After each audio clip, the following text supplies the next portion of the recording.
Salam sejahtera dan selamat datang sekali lagi ke channel ini Currents VMY.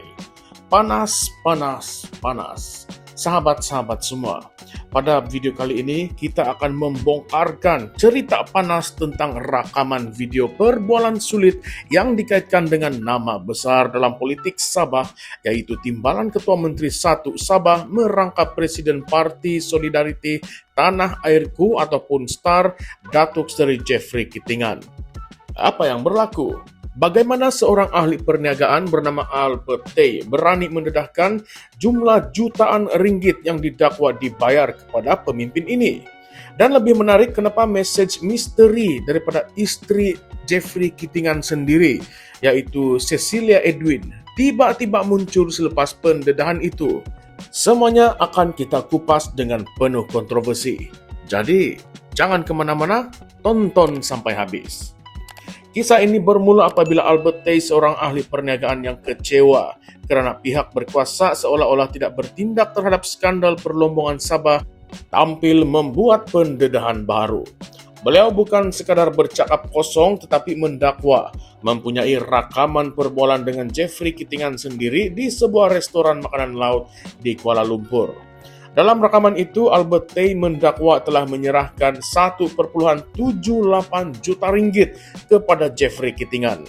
Bayangkan, bukan setakat ratus ribu, tetapi berjuta-juta ringgit. Malah menurut Albert Tay, jumlah itu lebih tinggi daripada apa yang disebut dalam klip asal, yaitu 1,6 juta ringgit. Pendedahan ini tidak berhenti di situ. Albert Tay turut mendakwa membayar lebih 500 ribu kepada Timbalan Kitingan, yaitu Adun Suk Elron Alfred Angin, dan juga 300 ribu ringgit lagi kepada Adun Bingkor Robert Tawik yang juga merupakan Timbalan Presiden STAR. Katanya lagi semua ini berlaku sebelum, semasa, dan selepas PRU 15 pada tahun 2022. Bayaran ini kononnya dikaitkan dengan lesen penerokaan perlombongan yang melibatkan pelaburan besar syarikat rakan Albert Tay sebanyak 7,7 juta ringgit sehingga Mei tahun lepas. Dalam rekaman itu, kedengaran Albert Tay merayu kepada Jeffrey Kitingan. Kata beliau, "Datuk, itu 1,6 juta saya bagi Datuk itu cash. Ini 7 juta ringgit macam mana? Ini yang besar, Datuk. Kalau partner saman saya mati, Datuk. Saya sekarang, Datuk, saya tidak ada wang sudah tahu pasal hal ini." Nah, Jeffrey Kitingan pula kedengaran hanya menjawab ringkas. Katanya, yalah, dan mau ada timing juga ini. Nah, itulah salah satu perbualan di dalam pendedahan video yang terbaru berkenaan dengan skandal ini. Satu jawapan yang tidak menafikan tetapi juga tidak mengiyakan sepenuhnya, namun cukup besar untuk menimbulkan tanda tanya.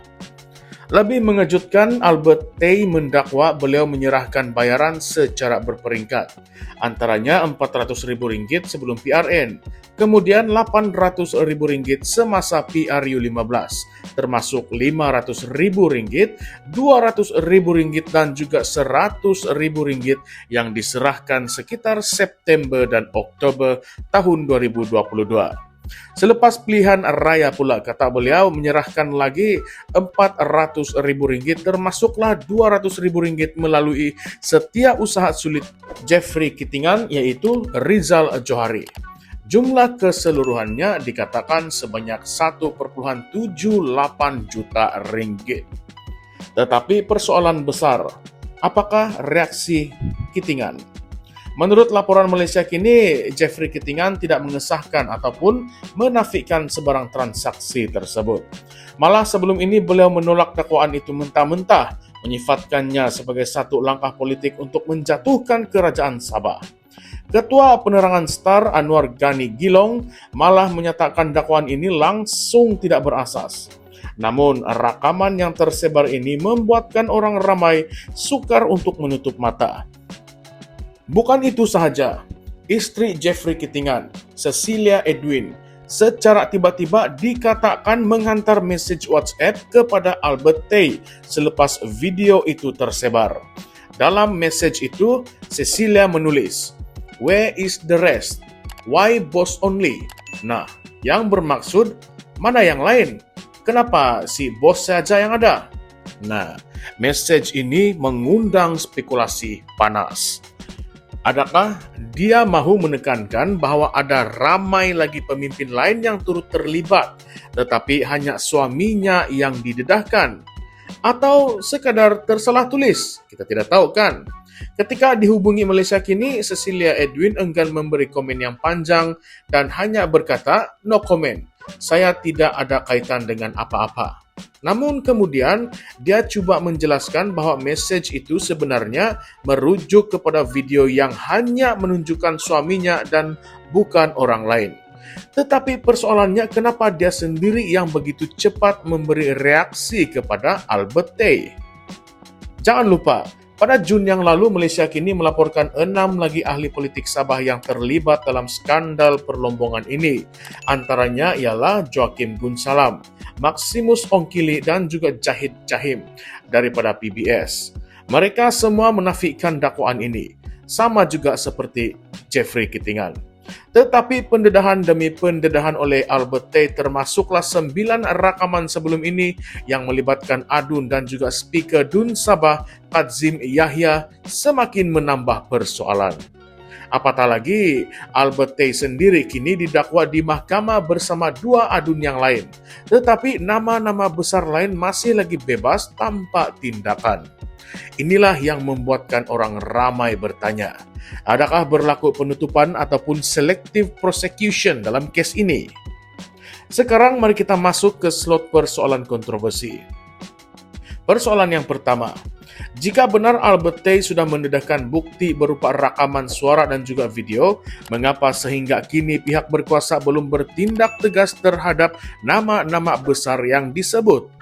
Adakah sistem kita ini benar-benar adil ataupun hanya berani mendakwa ikan kecil tetapi takut menyentuh jerung politik? Yang kedua, mengapa hanya nama Jeffrey Kitingan yang menjadi tumpuan pendedahan? Sedangkan laporan sebelum ini menyebut ada 6 lagi pemimpin Sabah dari Star dan juga PBS yang dikaitkan. Mungkinkah message istri Jeffrey Kitingan tadi secara tidak langsung mengesahkan bahwa memang ada ramai lagi yang patut didedahkan? Nah, yang ketiga, adakah skandal ini ada kaitannya dengan krisis politik Langkah Kinabalu, di mana lesen penerokaan dikatakan diberikan sebagai ganjaran politik untuk menyokong kerajaan Haji Jinor? Nah, siapa tahu kan? Persoalan-persoalan ini sangat penting karena ia bukan sekadar isu Sabah, tetapi juga soal integriti kerajaan. Jika benar pemimpin-pemimpin besar menerima jutaan ringgit daripada syarikat untuk lesen perlombongan, ini bermakna kekayaan Sabah sekali lagi jatuh ke tangan individu tertentu dan bukan rakyat. Sejarah Sabah penuh dengan skandal berkaitan dengan sumber asli, dari balak, minyak, hinggalah mineral. Dan kini nampaknya kisah sama tetap berulang. Jadi sahabat-sahabat saya semua, penonton-penonton sekalian, saya mau tanya kamu semua. Adakah pendedahan Albert Tay ini sekadar mainan politik ataupun satu kebenaran yang coba ditutup oleh pihak berkuasa? Dan yang lebih penting, jika betul jutaan ringgit sudah bertukar tangan, siapa sebenarnya yang sedang mengaut keuntungan besar daripada hasil bumi Sabah? Adakah rakyat Sabah hanya akan terus menjadi penonton, sementara orang politik kaya raya? Inilah yang membuatkan isu ini begitu panas, penuh dengan tanda tanya dan syarat dengan kontroversi. Jangan lupa, kes ini masih lagi berjalan. Tetapi semakin lama ia tertangguh tanpa tindakan, semakin besar spekulasi bahwa ada tangan-tangan gaib yang melindungi individu ini daripada didakwa. Akhir kata, inilah skandal yang mungkin akan menentukan masa depan politik Sabah. Jika benar, ia boleh menjatuhkan tokoh besar seperti Jeffrey Kitingan dan menggoncang kerajaan GRS yang kini bekerja sama dengan Perdana Menteri Anwar Ibrahim. Tetapi jika ini tidak benar, ia tetap membuka mata rakyat bahwa sistem politik kita terlalu mudah dipalitkan dengan dakwaan rasuah. Jadi, siapa yang Anda percaya? Albert Tay dengan rekaman videonya ataupun pemimpin politik yang menafikan segalanya. Kalau Anda rasa isu ini penting untuk didedahkan kepada lebih ramai orang, jangan lupa untuk tekan butang like, komen pendapat Anda, dan share juga video ini supaya kebenaran terus diperjuangkan. Kita akan terus kupas pendedahan demi pendedahan yang menggugat jerung-jerung politik tanah air. Ingat kawan-kawan, ini bukan sekadar cerita skandal, tetapi masa depan Malaysia dan juga Sabah khususnya. Jangan lupa untuk subscribe juga ke channel ini Currents VMY karena disinilah segala kontroversi dibedah tanpa tapis. Jadi kawan-kawan, apa pandangan Anda? Adakah Anda percaya pendedahan ini benar-benar menggambarkan amalan politik kotor ataupun hanya permainan untuk menjatuhkan seorang tokoh? Tulis komen Anda dan kita bincang sama-sama. Baiklah, sampai di sini saja video untuk kali ini. Salam sejahtera semua, salam perjuangan dan salam reformasi. Kita jumpa lagi dalam konten yang seterusnya nanti. Sekian, terima kasih.